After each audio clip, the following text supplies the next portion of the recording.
Click subscribe to get daily Manchester United content from Passionate Reds, only on All for United.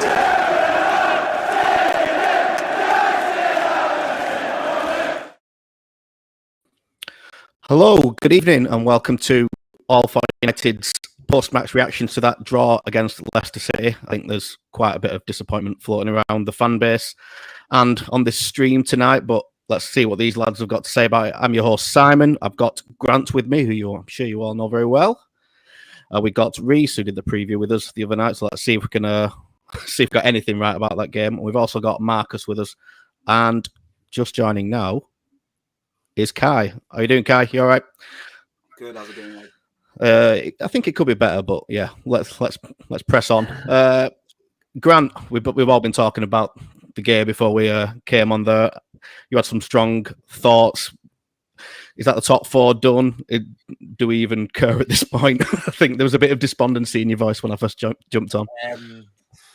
Well, I don't know about the first 45 minutes for you guys, but I mean, I know of loads of people who have had root canal treatment, and if they're looking for any form of anesthetic, just put on that first 45 minutes, because that was dreadful fare for both teams, not just United, just for both teams. It was really, really poor. Second half was going the same way. The best thing that happened to the game was that a goal came. Unfortunately, not the way for us. It was a really, really good header from Iheanacho. I'm sure we'll come on to talk about the goal. But then we quickly equalised. It was a really good goal from Fred, who took it very well. I actually think it was a bad mistake from Schmeichel. Kind of pushed it back out, and credit to Fred. He was in the right place and smashed it high into the net. And then when in the past, when United have been at their very, very best, they kick on from getting that equaliser. They get the bonus, the boost, the enthusiasm from getting that equaliser goal. The crowd get behind them. It just felt like a library in that second half, you know, after the equalising goal. And we seemed to panic. We seemed to make, just across the game, so many poor decisions. Decision-making was just dreadful from start to finish. If anything, in the last 15 minutes, Leicester were the better team. And I'm sure we'll come on to talk about the VAR disallowed goal, which I think is very controversial. I personally think that Rafael Varane was a little bit canny in how he won the foul. I think he was slightly fortunate. Had that been the other way, I'd have been screaming for a goal. It was one of those ones where I thought it was very, very controversial. And then people forget the save that David De Gea made from Fofana, which was sailing into the roof of the net. Brilliant header. Great save. Fofana, I thought, was excellent for Leicester at the back. He was really, really good. And I spoke to Charlie Carmichael. We did the opposition preview on the game. And he was saying that Leicester really struggled with key players being out injured. And you could see Fofana and Evans coming back into that back line. And Leicester looked far more assured with those guys into the back. And we struggled to create any real cut chances there. Apart from that goal we scored for the Fred, did Kasper Schmeichel have any serious saves to make? I'm struggling. That Bruno one early on, weren't there, I think? And that was about it. Yeah, and by the way, that he should score that chance. But, so it was just very despondent, but it was tedious. It was tepid. It was lethargic. But it is just a complete continuation of what we've seen, not just this season, but over the last 10 plus years since Sir Alex Ferguson left. We are now a mediocre side, and we have to accept that. Yeah, it's looking that way at the minute. We'll come to you next, Marcus.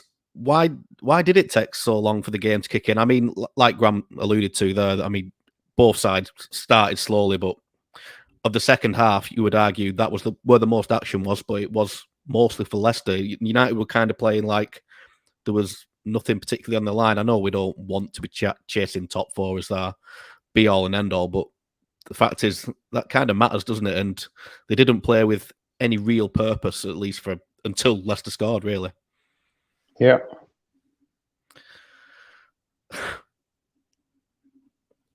Yeah, what are your thoughts on that? Marcus? Don't know if he's heard me. I apologize for any awkward pauses. I'm having internet issues at the moment. Well, we can't quite hear you. Anyway, I'm just gonna we'll come on to Kai while your internet sorts itself out. Kai, your thoughts on what I just said, basically. How did it take the United so long to get going in that half? I think the real issue with Manchester United and both Leicester today was the fact that neither of them could take a hold. Oh, he's gone. Kai, we'll come back to you. We'll let you take it. All right. Yeah. Look, I've said it, I think, a few weeks in a row on the show that if you have too much hope, you shall be sad every time United play on a Saturday. It just happens. So I tend to not hope for too much. And, like Grant said, this is a continuation of what we've seen for most of the season. So it's not even surprising anymore. It's almost like we're watching the same game over and over. And the thing that strikes me the most is how nothing that we do with the ball seems deliberate. So you can see everything is 1, 2, 3 seconds thought and then move, which is for me really weird because I think I know you guys understand what I'm saying, but you know how teams build up and you create those triangles.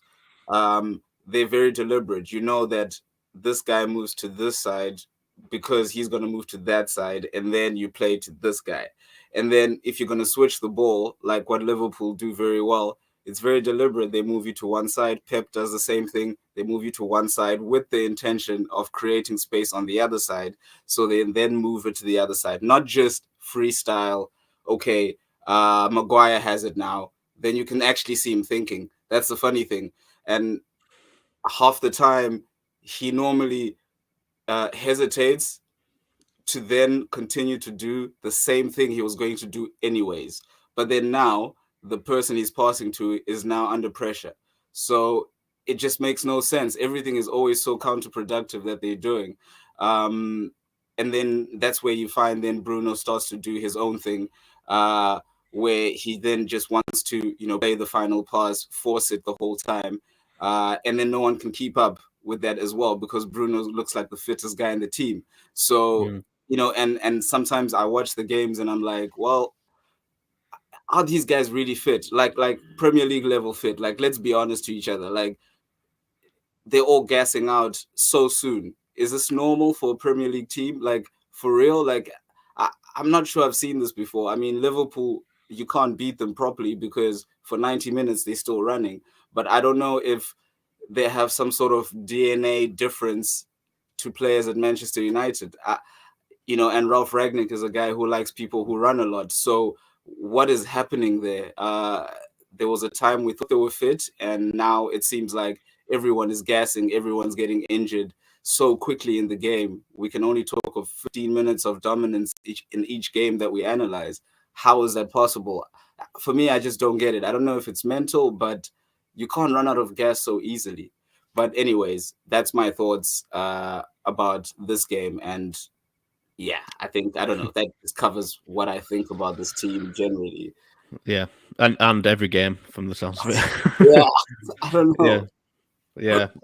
Reece, was part of that what Kai was alluding to then was, players not really knowing what they're doing and taking too much time to think about things. As part of that, maybe the system kept being chopped and changed. I mean, we saw that formation against City with kind of Pogba and Bruno, obviously not frontmen by any stretch of the imagination. And it didn't work again today, did it? I mean, Gary Neville was particularly flabbergasted at how we went back to it and how we persevered with it when it wasn't working.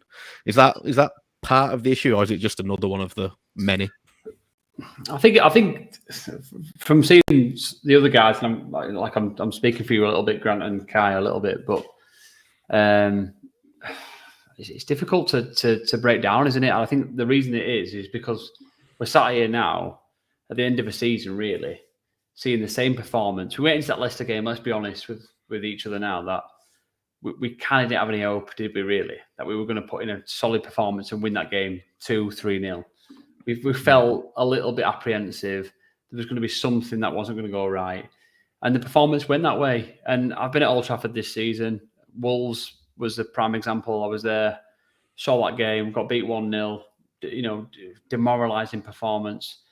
And it was the same again today. Just nothing kind of in the final third. Teams sitting against us sitting deep, work hard against us, and they get a result against United. Pogba coming off 70th, 65th, 70th minute. He's done that since he's come back from injury. We're talking about Man United here. He's not fit enough to play a full 90 minutes. Would KDB be in that situation if Man City were at 1-1 going, he'd stay on the pitch until the last moment to get a result, to create a chance for the team. It's ridiculous. I mean, the characters in the team, when we went 1-1, when we got that goal and Fred scored that goal, there was an opportunity there for the players to go, right, this is Man United. Yeah, we haven't played well today, but we're going to get a result. We're going to get 3 points. That's the Man United of old, not playing well, but still getting 3 points and getting a goal at the end. And there was an opportunity to turn that around, and we didn't do it. The players just kind of like fell back into that first half performance when we got that goal back. And it was just poor. It was very, very, very poor. And it's just effort, energy, characters. There's a hell of a lot of work to do. And I agree with Grant. I think we've just got to accept that we're just not that team we once were. And that's so sad to say that, but it's just unfortunate that that's the reality that we're facing, guys. Unfortunately, I think. Can I ask a question there, Simon? Sorry to. Yeah. I mean, this feeling that we have, it's just, for me, it's slightly weird because for the last 2 years, and this is not to say anything before people go on to conclusions, but for the last 2 years, we haven't had quite this type of feeling that says, we're just that team now. We've been thinking to ourselves, just 2 more players, just 1 more player here, just Sancho at right wing and we're fine. Now Sancho's back at left wing. I don't know. We're so cursed. We're so cursed. But why? How do you think we got there so quickly? Like, I mean, how are we feeling this doom and gloom in 30 odd games of the season or 40 odd games of the season? And then we changed manager to go certain direction to feel better. And now we are sort of back 3 years ago again, I think we're back further than that. I almost think we're back at square one.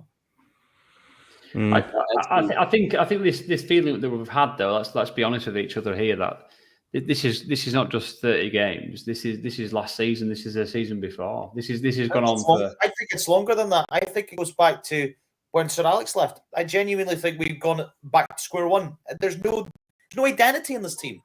No identity, no direction in this team. I don't think Leicester are that great a team under Brendan Rodgers this season. I don't. I genuinely don't think that. Terrible. But they had more idea today about the game of what they wanted to do. We did. We looked like we were running around like headless chickens. We didn't have an identity as to how we wanted to play that game today. We no focal point. And I'm not the big fan of Cristiano Ronaldo, but he gives us a focal point. But to the very minimum, I mean, last season and the season before, we could come back in games. I mean, where's that gone? You know what I mean? Like, it's not like everyone's disappeared. I get that to an extent, Kai, but at the same time, it covers a lot of those results last season did cover over the cracks, I have to say. Yeah, that's my true.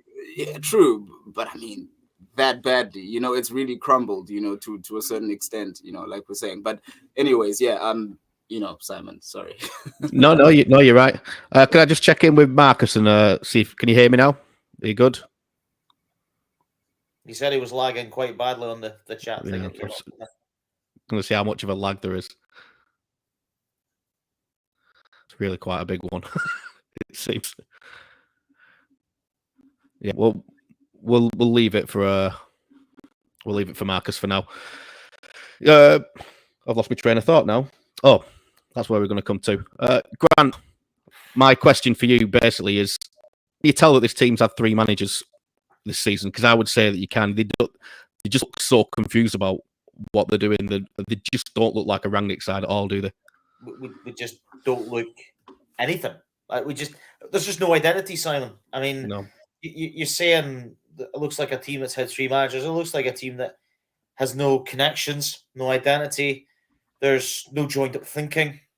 And as I said in my last question, I just think that there's just no direction as to where the club is going on the pitch. I was just reading there from Ranić's game saying that they tried in the second half at 1-1 to try and win the game. that's the bare minimum any club and any team should be doing, to just try and win the game. You know, in my opinion, Leicester looked the more likely to go and pick up the 3 points at 1-1. You know, the Fofana header, the Maddison VAR goal that was chalked off. You know, they looked the more likely to go and win the game. I felt we were really flat. I'm sure we'll come on to talk about this, but I genuinely feel that Scott McTominay was very fortunate not to see a straight red card. You know, I'm a big defender of Scott McTominay. I'm a fellow Scot. You know, I think McTominay is a very good guy. I think he's got a lot of passion for the club. But I'm sorry, that was a naughty challenge, and he very, very fortunate not to see a red card. And that was kind of in keeping with the game. It was scrappy. You know, as I said, there's no tempo in the game. I don't know what you guys are thinking watching the game, but I am bored watching the mundane, slow play that we just serve up game on game. It's just, it puts me to sleep. It really does. And it pains me to say this. It's not just a team like you guys. You know, Grant, that slow pace you're talking about, it's in the small things which are so apparent. Like when Maguire makes a pass to Varane, exactly, it goes behind him. Like, why would you put it behind him? Like, it's so basic that Varane has to go back, and then you starting again, basically, because Varane now is facing goal and he's getting pressed. And it's so simple like that to say. That's why I was saying it's not even deliberate. Like, it's not even a pass which is saying do something, you know, because surely Varane is saying give it to me into space, and then you should just play it into him into space so that the next move is Fred is moved into midfield because he's, you know, pulled in, because that is the intention. You know, you want to create two options to pass. It's so weird because we do that in all our play. You know, a pass that's supposed to come to feet comes just in behind. A pass that's supposed to come in just in front of you comes into feet. A pass that's supposed to go over the top comes into feet. It's all really just playing off, and that's why it's so slow, because they don't know what to do next. Like it's like a guitar that's so far out of tune, you be as well just throw it in the scrap heap and buy a new one. That's how I feel we are at the moment. Yeah, it's things aren't clicking at all. I was going to make a point kind of along the same lines as what Kai was saying, but there's no calmness of thought on the pitch. I mean, we play too slowly at times, but also when we do get a chance, we're snatching at stuff. Like there was numerous occasions where, like Sancho's at the end, and Elanga, I think, had a moment where he could have taken a shot, but he felt like he panicked a little bit and passed it on. What's your take on that, Reece? Would you kind of agree that they're just panicking because there's too much pressure on them, maybe, or? I feel like we've struggled to create for a long period of time, and I feel when I've watched us this season in particular, when teams are sat in against us, I've played that kind of like low, like sitting in like sort of block against us. It's just easy. You just know what United are going to do. They're going to pass left and right. They're going to try and play triangles on the right-hand side deep. They're going to try and play triangles on the left deep. A ball's going to go into the box. We're not really going to get a head on it. It's going to get punted away, and then the other team's going to be on the counter-attack. And I've seen it happen so many times this season. So when United attack, it's easy to attack Maguire and Varane. And I get that, guys. Honestly, I really do. But you've got midfielders in front of you, you know, McTominay and Fred, who don't show for the ball. You're a defender. Imagine now you're at Old Trafford, you've got the ball on the halfway line now. Just imagine us all being in that position, and you're looking it forward, and nobody wants the ball off you. You've got to want the ball. You've got to be confident. And when that confidence elevates, and you want the ball, and you can turn on the half turn, you've got players behind you, and you're confident enough to take the ball under pressure.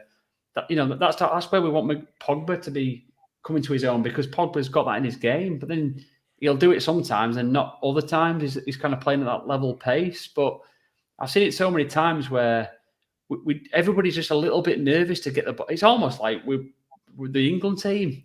And funnily enough, the England team's kind of the opposite to that at the minute, where everyone sort of have this level of confidence where everybody wants the ball and everybody wants to do something with it. But with United at the minute, I mean, like I said, we saw Shaw today pick up another kind of up and down performance. It seemed like he was getting back to some level of his best again in that first half, and then he picked up another knock, and it's another knockback for Shaw. So I don't know. I think when teams seem to sit in against Man United, you just know what's going to happen. We're not going to have that creative. Towards the end, the last 5 minutes, 10 minutes there, that was a prime example of it there. With Leicester went, right, okay, we're going to defend this 1-1 draw, try and score against us. And Man United had nothing really, that threatened Leicester. And that was the concern, and fair play, Rashford got that kind of moment, and it was kind of his crowning moment where he could have maybe scored, got the winner, turned his form around, and then obviously there was another sort of clash of legs between Malanga and another meme to add to the pile. But another calamity, yeah. Yeah, but generally, yeah, it was disappointing, guys. But I think it's been a common theme I think we're seeing this season. So yeah, sorry, Kai. What we're saying with showing for the ball in midfield. I think we had that sort of problem up front as well. Like I said before, with Pogba and Bruno not making strikers runs. How much did we miss Ronaldo today, and how bad is it that Marcus Rashford couldn't even find his way into the team? Should we go to you, Grant, on that one first, and then we'll jump Kai back in?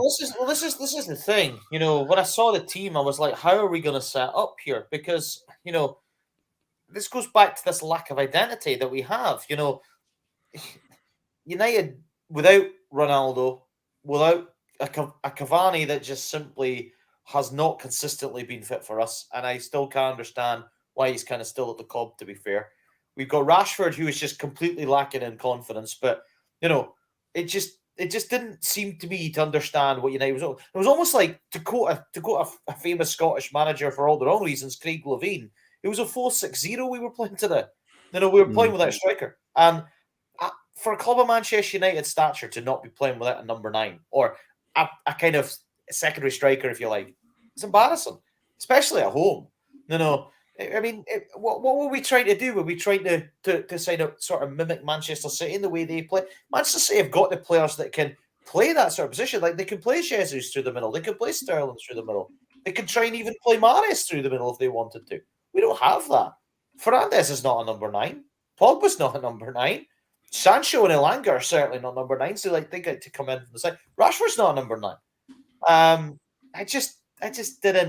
I didn't get the joined up thinking, Simon, and I'm sure the guys will hopefully agree with me on that. But I just didn't see it today. I just really didn't. It's just it's hard to think of anything positive to say on the game, and I'm usually very positive about United when I do a lot of these shows and stuff like that. But that was a really, really poor performance today. I mean, there's other games. I mean, obviously City was pretty poor, and we were really poor against Leicester early in the season. And Reece mentioned the Wolves game, and I thought we were rotten in the Wolves game.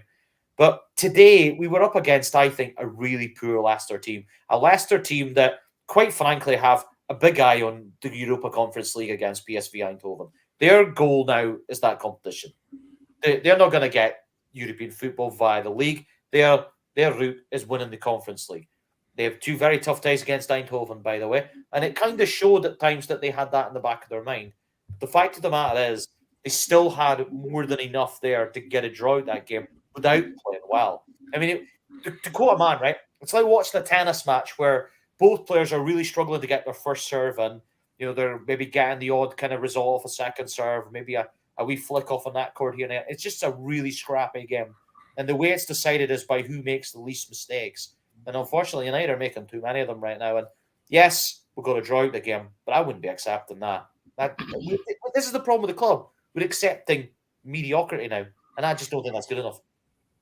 No, it's not. And I think everybody's just kind of looking towards the end of the season, but that has been the case way too many times for way too many seasons now, hasn't it? I mean, we've been down to the last 5 or 6 games in maybe like last 3 or 4 at least, where there's been absolutely nothing on the line apart from a Champions League spot and just where we sit in a top 4 possibly, but nothing particularly exciting or nothing reflective of the size of the club anyway. We're playing 8 friendly games now between now and the end of the season. 8 friendly games. Because, let's be honest, it's in Arsenal's hands now for 4th spot. It's absolutely in Arsenal's hands. Spurs obviously are still there, but if Arsenal avoid defeat against Chelsea, obviously got absolutely thumped today. And this is what is frustrating. Chelsea lost today. Even 3rd was maybe a potential goer as well, because I don't think anybody expected Brentford to go to Stamford Bridge and win 4-1. That's an incredible result for Brentford. And I think maybe indirectly a lot of fans and maybe people tuning in would have been looking at that result and thinking, "Ooh, a little bit of a shaft of light here. Maybe third is potentially achievable as well as maybe fourth." But it isn't now because we're just not good enough. We can't take advantage of results like that. I mean, Spurs under Conte, I don't think are gelling. I think there's something that's not clicking there. Yes, Kane's scoring goals, but he's sort of doing it mostly on his own, to be honest with you. Arsenal, I think, are the best balanced of the teams that's in the mix for fourth, but I still think that there's something that is not quite right yet with Arsenal. I still think they'll slip up somewhere. It's whether other teams can take advantage of that is going to be different. And I don't think they will do, which is why I think Arsenal by default will finish fourth. And I think that just shows you guys how poor the Premier League is this year.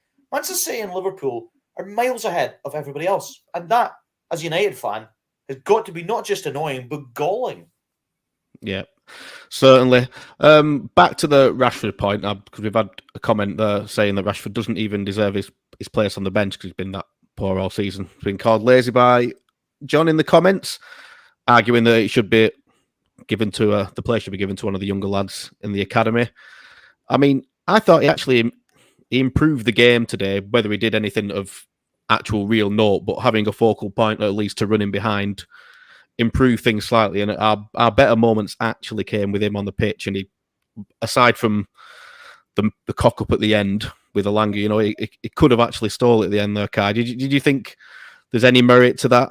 Or are we just clutching here because we've got to clutch at something, guys? Because, you know. Yes. I think we're clutching. If you can remember Rashford's highest point, he still had a few levels to go to be a player who is something to be reckoned with. Now he's a few levels below his beginning level, and so I don't know. I just can't give him too much credit for it, and I really do think that this is probably maybe injury based, something. Because the one thing which I noticed, he can't run past anyone. It's exactly like Eden Hazard at Madrid. If there's one thing which makes them special, those type of players, is the spark. So that what they do in that split second with the ball, and then what they do in that first 2 yards or three yards or whatever. And what you see is it's lacking. So he can't run away from anyone. And if you really focus on what he does on the dribble, he's now doing it at the same pace as the defender. He used to do it at a way quicker pace. So, of course, he would get past someone. So I think all of that is probably getting into his head saying, wait, but why can't I take the ball past this guy as easy as I used to? This wasn't an issue. And then when I got in front of him, I stayed in front of him. But I think that whole thing is affecting him because you have to adjust your game if your body is saying something else to you to a certain extent. And unfortunately, Rashford isn't a player who has that kind of technical, level to be anything except a more effective winger when he's quick and he's running at people. So I don't know. We just have to wait and see because he's young enough, luckily. So he's got time to sort of try and get back to that. Whether it's at United or not, I'm not sure. But yeah, and I mean, I think even maybe tying that to the Rashford point is, you see, I think the best club to try and compare to United is Madrid, mainly because we just kind of have the same type of vibe going on there because, Madrid don't normally play a specific system. They do a lot of chopping and changing and all of that stuff. They've got good individual players in places. And then some who actually are quite weak in some other places. They got a goalkeeper who doesn't really play out from the back, but is a fantastic shot stopper and all of that stuff. But the difference is, if you look at the basic level of football at Madrid versus at United, that's the fundamental difference. The fact that you can call on your midfield three to do the most simple thing, which is, oh, have a look at this guy running right past you. The amount of times we saw players running past players today, and I'm screaming, Pogba, look at number 13. Look at him. He's just ran right past you. But then he then clicks. He even runs past him like somewhere else, and then all of a sudden he's in behind, finishing or taking a shot. And that level of basic football is it's weirdly missing at United, because the difference between those two teams, between United and Madrid, is the basic level of skill set, of making the right pass, because we have the same type of profile of player, and obviously Karim Benzema is another type of difference, but that's a number 9 that that we're also missing, who knows what he's doing. But yeah, it's just, for me, if you're not going to have a system which you stick to, at least have very, very, very, very good players in every single position. And even the ones that are a little weaker, let them be extremely good in whatever thing that they're doing, and make sure you're covering for them with football IQ, knowing how to drop for someone, how to cover for someone, where to run. So yeah, that was just my little comparison, which I, thought, one day, thinking, these two clubs are similar, but actually they don't have, they're missing very good players like at United. That's what's the basic. Scott McTominay versus, Camavinga. Yeah, type of thing. And he's younger as well, right? And he's younger, right? And that's what I'm saying. And it's just a simple thing. Camavinga doesn't do anything special. It's very, very simple. Even someone like Casemiro. Yeah, very simple as well. It doesn't do anything complicated. Toni Kroos, very simple, nothing complicated. But they all know that if I play to you, someone is there. So at least I'm going to make this pass over here. And when I receive, I'm not facing goal. We play triangles facing away from where we should be getting out of. Like, our triangles are to be in each other's way again. So it's it's a weird one. Yeah, definitely. I mean, we can point to a whole host of problems there. I mean, can we pin much of this on Rangnick, Reece? To be fair, he's not got a lot of the players that he came into the clubs, at his disposal at the moment. Ronaldo's been missing for a few games recently with illnesses and injuries. Obviously, there's the Greenwood situation we all know about, which is obviously very unfortunate. Obviously, right that he's out, but we can't ignore the fact that it's affected us in a footballing sense. And then obviously Cavani, Solskjaer got a lot more use out of him last year, and barely got any use out of him this year. I mean, has he been dealt a rough hand here? I think so. I think it's easy to sort of criticise Rangnick. I think he's doing what he thinks is best. He's coming in at a pretty tough time in the season, in a Christmas break, when you've got a game after game after game. You haven't got a week between games. You've got almost a few days. So that was a pretty tough time. Other than the fact that the games were pretty winnable, I think from the December, January period, from what I remember, all games really should have been winnable. They were bottom half of the league, but he's coming. But then you sort of bedding your way in. You're introducing yourself to your players. In between that time, you're trying to win games, and then you've got European games as well. Like, obviously, in nearly sort of March time. Before you know it, the pressure's right on you. So no, I don't think you can blame Rangnick. I think a club like United would hope that there was enough characters around you that would understand the magnitude of the situation that they were in to rise above it. And I think that's kind of the players that we had before. That if the sort of almost kind of vicariously held the managers' kind of standards on the pitch. Roy Keane and Rio Ferdinand later on, and even like Rooney later on as well. From that, like, it kind of transpired through all that really from Fergie, didn't it? And I think now Maguire's almost like struggling for his captaincy. Players are struggling to sort of gain any form out of from game to game. Rashford struggling for form.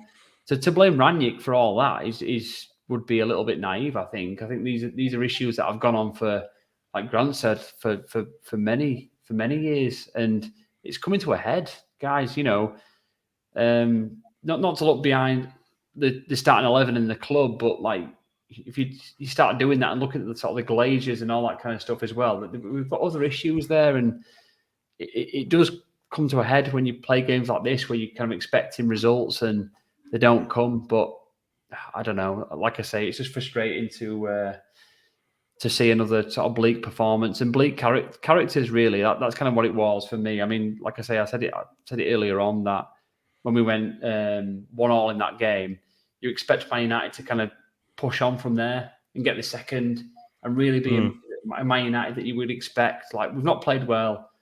We get the second goal. We get the 3 points. Well done, United. We're still on for top 4. It didn't come. Everybody kind of, it was bleak. So we had a little push in that last, like, maybe 10 minutes or so, but it took way too long to even get to that point, didn't it? It wasn't convincing, Simon, was it? It wasn't. No. You didn't really feel like we were going to get a goal. Whereas we've been there before. We've all been there before with Man United, where you felt like we haven't played well today. It's 1-1, and Rooney, Ronaldo. I mean, you can reel off the names. We all know. Like they're not at the standard that we are now. But you felt like goal was coming, like 10 years ago. Whereas now you just know that's it. It's 1-1. It's 1-0 to Leicester. I mean, even getting the goal back was like almost kind of a plus point, wasn't it? That we even got the goal back. Quite amazing how quickly we got that goal back as well. Because I think if Leicester had sort of got through the next 5-10 minutes and we hadn't equalised, I think they'd have won the game. So I didn't think we offered anything of a response after until that equaliser. And that showed a little bit of character, didn't it, Grant? And I think if you carry that on. Completely agree. But I wanted to say about Ranić, because, I think you made some interesting points. I kind of scratch my head and just wonder, I know it was pretty bleak at the end for Solskjaer, but have we really moved any further forward with Ralph coming in? No. Would it have been maybe in reflection, could we have just said to Solskjaer, stay to the end of the season and then we change it? Because, that's kind of where I feel. I actually think the biggest mistake we made in recent times was keeping Solskjaer after we lost the Europa League final to Villarreal. That, for me, was a massive moment in the journey that Solskjaer had taken at Manchester United. That, for me, was his Waterloo game. He didn't win it, and that, for me, should have been, sorry, Ollie, you did your best, you improved the team, but ultimately, you've won nothing. We're going to have to let you go and bring someone else in. That, for me, was a massive, massive mistake. And is that sort of not the crux of the problem, really, that like the management, the senior management, the board, really, are the problem that we're facing? It's reactive nature from the club, from top to bottom. Yeah, but the players have still got to do better on the pitch as well, aren't they? They're not devoid of blame, are they? I wanted to actually come to. Sorry, it's a myriad of problems. Yeah, sorry. I just wanted to come to this point that Tony's put in the comments, saying is there a lack of real burning desire from the team and the manager, the main cause of the indifferent performances. Now, Rangnick has said a few times in the last few weeks that wherever players are doing at the end of this season, whether they're playing for United or the elsewhere, they want to prove to the next club and prove that they're worth being bought. Are we even seeing that at the moment, Grant? Because I'm not sure that anybody's putting themselves particularly up for sale and on what's quite extraordinary? We haven't even talked about this, but the World Cup draws yesterday in Qatar, and there's a lot of players right now, not just at United but across Europe, across the world, that are basically playing for a place at Qatar for their nations. You even seen it with the England team. No Sancho and Rashford in the last England squad. You've got someone like Maddison who, as I said, was quite unlucky not to score the winner today. Harvey Barnes, I thought, was really good for Leicester. I thought he was Leicester's best player today. I thought he was really, really good. You've got Dewsbury Hall, who was also quite impressive. And I know Charlie Carmichael mentioned that in the previous show. But you mentioned that point there about players maybe not playing to the kind of levels that we'd expect at Manchester United. And, I think it goes back to what Reece was saying earlier on. I think there's a reactive nature from the club that is meaning that we're 6, 12 months, maybe 2 or 3 years behind. That's ultimately where we're at the moment. But there's players there at United who, if I was their international managers, like if I was Didier Deschamps of France and I was watching that performance from Paul Pogba today, I wouldn't select him. I really wouldn't select him. Did you guys think Pogba did well today? I thought he was absolutely horrendous. I thought he did nothing in the game. He looked like he coasted through that game to me. But you know what's funny though? He did say in the international break, he said something interesting. Yeah, I know what you're going to say. Yeah, they don't have a role. Yeah. Exactly. Okay, go on.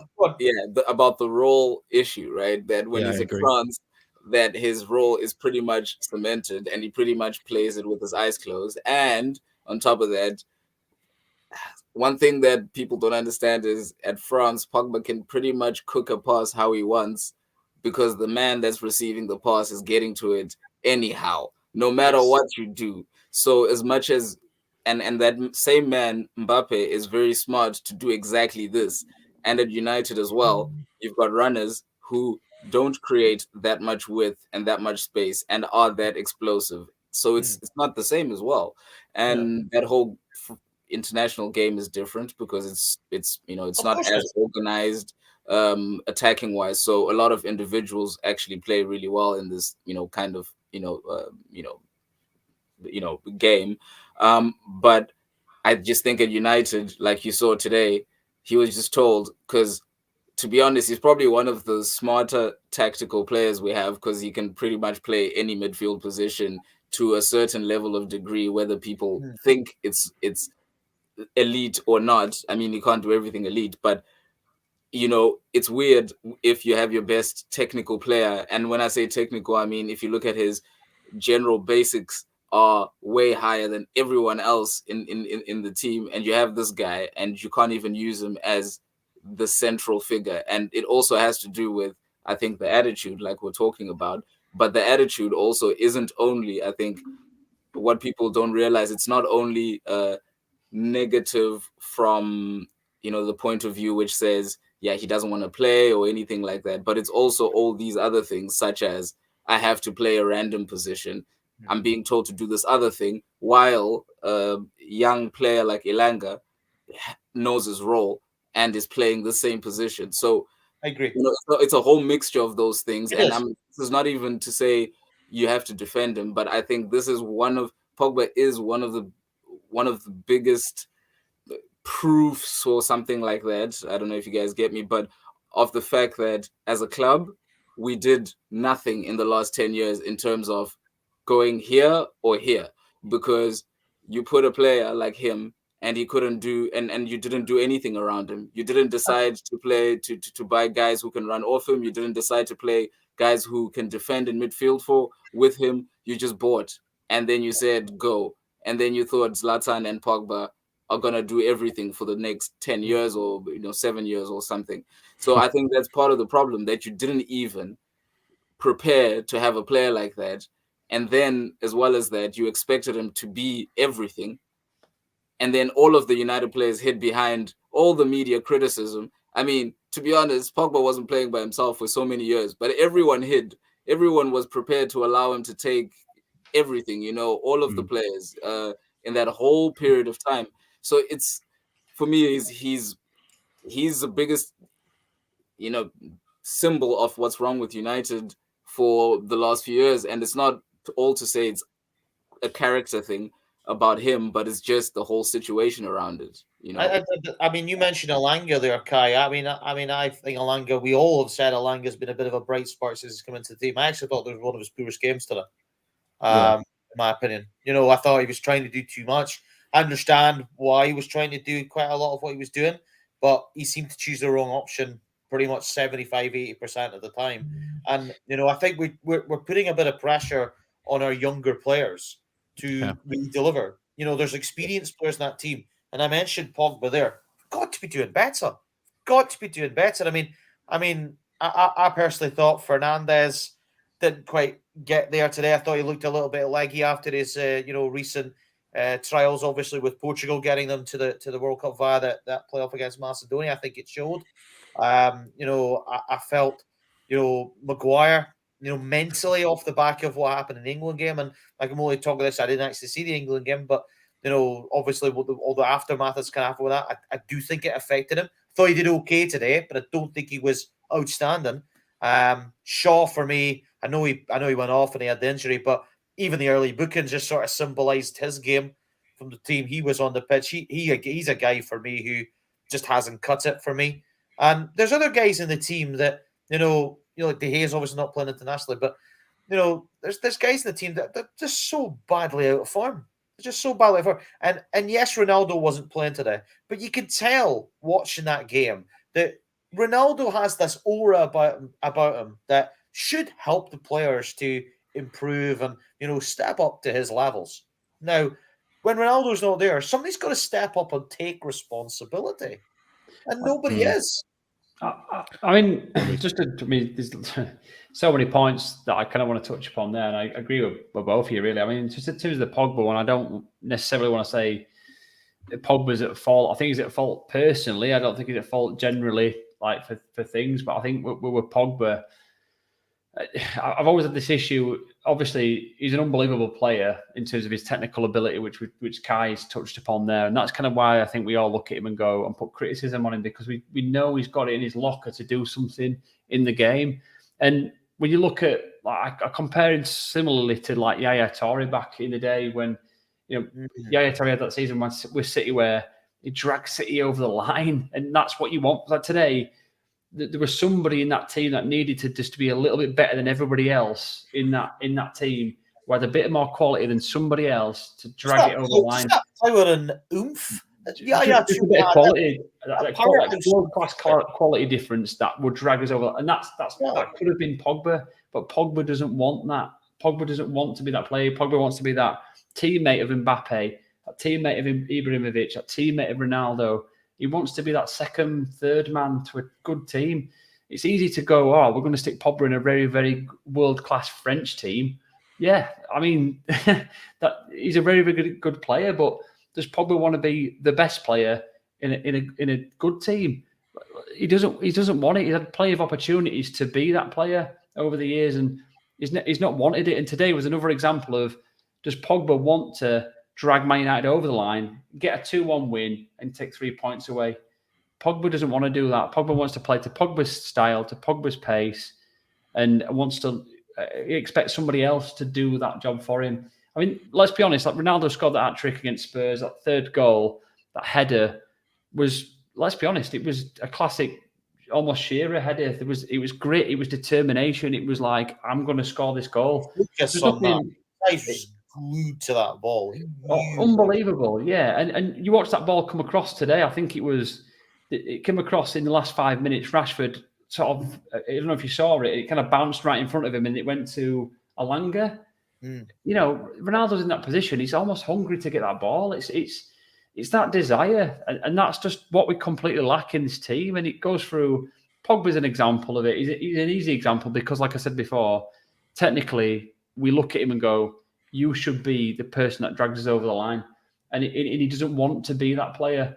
So there's other players in the team that we look towards, and like Alanga's an easier target today because he's trying something as a young player. He's trying to get us over the line, but as you said, Grant, we shouldn't expect a young lad like that to have that responsibility on his shoulders. That was a point I was gonna make there. I think obviously we had the comment before about chucking the young lads in, but this isn't a time to chuck the young lads in when things are this bad. It's a way to crush young players if you're chucking them into this sort of situation. I would personally feel, and I think there's a little bit of that going on with Alanga. I mean, he still shows bright sparks, and he's pulled some important goals out even in recent weeks, but there's a lot of focus on him right now because of how little attacking players we have available. I think it just shows you the complete and utter dross we have across the team as a whole, particularly in midfield. I mean, that was evident today. I thought the only person I thought that did well in midfield today was Fred, and I actually, I'm quite cynical and critical of what Fred offers to Manchester United. I actually thought he did quite well today. Everybody else in that team didn't impress me at all, to be honest. That's just my thoughts, bro. I agree. I agree with that. Sorry, Simon. I agree with that. I think the thing was with Fred is like he's as good as he is. He's just as bad sometimes, isn't he? Like he gives just as good as he gives bad, and that sometimes. I think there was a couple of moments in the first half where he gave the ball away and they nearly scored. But then he does something brilliant, and you're just like, you're praising him. So I think again, it's roles, isn't it? It's making sure that Fred knows what his job is within the team, and sometimes he's doing too much. He's going forward with the attacks, and also he's breaking up the play. And I think sometimes he just gets a little bit lost in his role within the team. But I thought he was good today. I agree. Yeah, definitely. I think there's just a lot of players just confused about what the role is. Like Kai touched upon with with Pogba not really having a role. Fred's role's changed in the last few months or so. This is where I go back to the Leicester thing a little bit as well, because Leicester had an identity what they wanted to do. They wanted to get the ball up to Iheanacho and make sure that guys like Barnes, Dewsbury Hall, Madison were feeding in behind. Tielemans as well, doing a bit of the destructive stuff in midfield to try and get them up the pitch. They had an idea what they wanted to do. So I just wanted to just say that because that's exactly what we didn't have.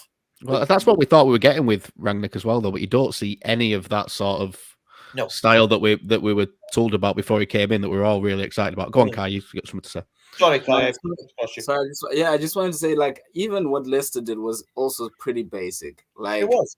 Like, it was the most basic thing. Like, but the problem is we've got a midfield which is so detached from either side at the wrong moments. So either they're too close to the attacking players at one moment when we're trying to attack, or they're too attached to the defensive line when we're trying to build up, and then there's this massive gap between the attackers. But for us, I mean, it was quite simple. Once Iheanacho drops into the space where it's completely vacated because Fred and McTominay are all the way, in front, and our defensive line is scared, so they're all the way back. He just drops in, gets the ball. No one comes in with him. When none of the center backs come in with him, and from then on, it's all about runners. 2 options, get out of there, and it's so easy. And you don't really see this against other teams, especially with Leicester this season, because other teams can read it. They've got better structure to counter it, and I just think half the time we don't really understand, what we're trying to do, like we said already. And also on the Fred thing, I think, I actually think the good that Fred does now is at a higher level than the good that he used to do. So the only thing Fred was doing before was breaking a play. But I now think that with the ball, he is actually improving. He's doing a lot of quite Brazilian things with the ball at some of the most, like times which you're like, whoa, what? So, I do think he's improving on, those aspects, going further forward, passing the ball forward, opening the game up. But of course, he can't be the only one doing that. Yeah, I've got actually one last point, and I think you know what it's going to be just from this comment. But Noah says we don't deserve the top 4 race. It's over. Some of the players will leave. I promise you, Ronaldo doesn't want to play in the Europa League. I think after the last Premier League game that we did, the reaction for obviously the 3-2 win against Spurs, I think a few of us on the panel thought, it's not quite over. We could do something here, and then the weekend before the international break, results went against us and it started to slip away from us without us even really doing anything. Now this, and we're hoping for favours that probably won't come. So, Grant, where do we finish now? I would argue that the top 4 is probably beyond us now, but is it Europa League? Is it Europa Conference? I don't know. What does 6 mean now? I think there's a lot of variables and how it can play out, isn't there? But 6th. Sixth is the Conference League. I've got the table in front of me here. This is why I'm saying 6th. I think we'll finish ahead of Wolves. I know Wolves had a very good win today against Villa, but I think we'll finish above Wolves because Wolves will play the game more than us. But I think personally, I can't see that guys in above us not changing. I think Arsenal will finish 4th. I think just by default, they are a little less worse than Spurs and United, if that makes sense. But I'm just having a look at United's remaining games, fellas. I mean, you look at the games that they've got to play next. Everton away next week. Everton are massively needing the points to try and avoid getting involved in the relegation battle. Then we've got Norwich at home. Well, we've already struggled against teams down there at the bottom of the table this season. We couldn't beat Watford home or away. So that's not an easy game. We then have Liverpool away, which is going to be a game that I'm going to be hiding behind this. I'm going to take this sofa out and hide behind it. Then we got Arsenal away. Now, if we're going to get top 4, we have to beat Arsenal. A draw is no use. And if we lose, it's absolutely not going to happen. Brentford at home. Well, Brentford have just went to Stamford Bridge and won 4-1 today. They're absolutely safe. So they might be on their holidays. We don't know. They're also finding a bit of feet again. They've got a lot of players back. They could do some damage. They should have maybe done better against us in the last game.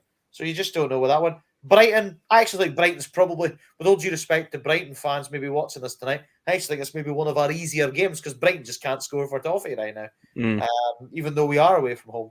Then you got Chelsea, who are probably going to be trying to win that game to try and absolutely cement top four. And then Palace away, who we've always struggled against because Palace are one of these teams that are just so difficult to play against. So every one of that games is fraught with danger. I just cannot trust this United team, this group of players, to get even top 5, let alone top 4. I mean, I look at. I think we're one of the worst teams in the league to watch. I really am. I'm seeing teams like Brentford today going to Chelsea and winning 4-1. I genuinely think, and again, I don't like to disrespect Norwich City fans or Brighton fans. The game was 0-0 today. That first 45 minutes of that game today must mirror that whole 90 minutes that was at the Amex today that finished 0-0, because that was absolutely dog shit. Pardon my language there. It was absolutely rubbish. But guys, sixth is where we're going to finish. Yeah, I'm sorry, I just feel that's where we're going to finish.